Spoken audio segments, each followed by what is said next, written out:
Hi friends, welcome to the tech business.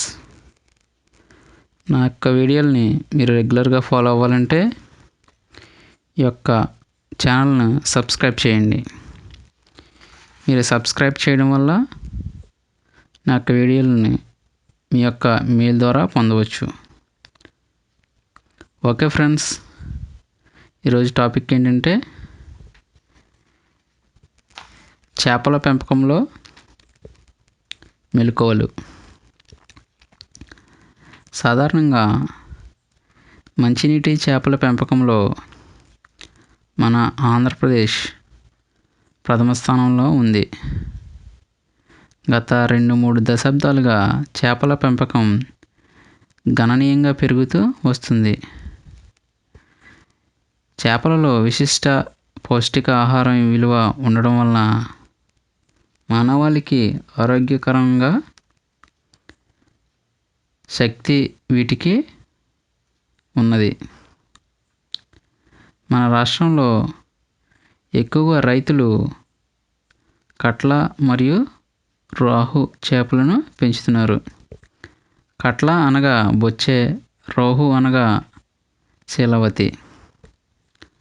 అయితే వీటిని ఎకరానికి 2000 నుంచి 4500 వరకు చేప పిల్లల్ని వేసి యాజమాన్య పద్ధతులు పాటిస్తూ ఎకరానికి 4 నుంచి 6 టన్నుల వరకు ఉత్పత్తి సాధిస్తున్నారు. అయితే అధిక ఉత్పత్తి సాధించుటకు సేంద్రియ ఎరువులు, రసాయనిక ఎరువులు సాంద్రతలో వేయుచున్నారు. అంతేకాక చేపలకు వివిధ రకాల దాణాలను అధిక మొత్తంలో చేపలకు వాడటం వలన నీటి నాణ్యత గణనీయంగా మారుచున్నది. దీని వలన చేపలపై ఒత్తిడి పెరుగుచున్నది. చేపలు వివిధ రకాల వ్యాధులకు గురవుచున్నవి.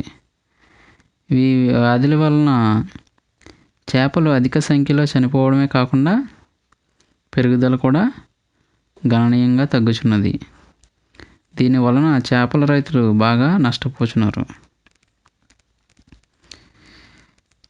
చేపల పెంపకంలో చేపల సాంద్రత పెరిగే కొద్దీ చేపలకు కావలసిన సహజ సిద్ధమైన ఆహారంపై ఒత్తిడి ఎక్కువగా ఉంటుంది. దీని వలన చేపలకు ఆహారం లోపం ఏర్పడుతుంది. ఈ పరిస్థితిని అధిగమించుటకు రైతులు చేపలకు అదనపు ఆహారంగా నూనె తీసిన తవుడు, వేరుశనగ చెక్క, పత్తి చెక్క, పొద్దుతిరుగుడు చెక్క మొదలైనవి దాణా రూపంలో ఇస్తున్నారు.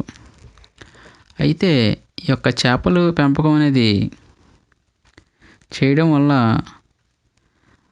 ఇప్పుడున్న మార్కెట్ రేటుని బట్టి ఎకరానికి 5 నుంచి 6 లక్షల వరకు ఉత్పత్తి అనేది సాధించవచ్చు.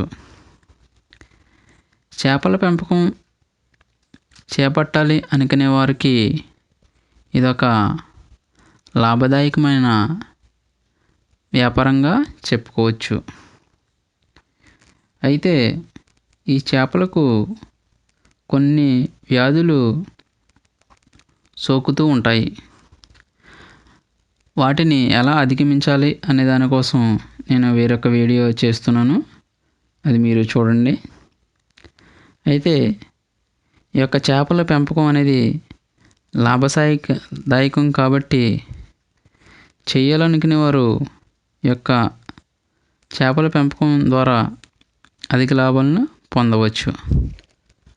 ఓకే ఫ్రెండ్స్, ఈ యొక్క వీడియో మీకు నచ్చినట్టయితే లైక్ చేయండి, షేర్ చేయండి. అలాగే ఈ యొక్క వీడియోలని రెగ్యులర్గా మీరు ఫాలో అవ్వాలంటే ఈ యొక్క ఛానల్ని సబ్స్క్రైబ్ చేయండి. Thank you.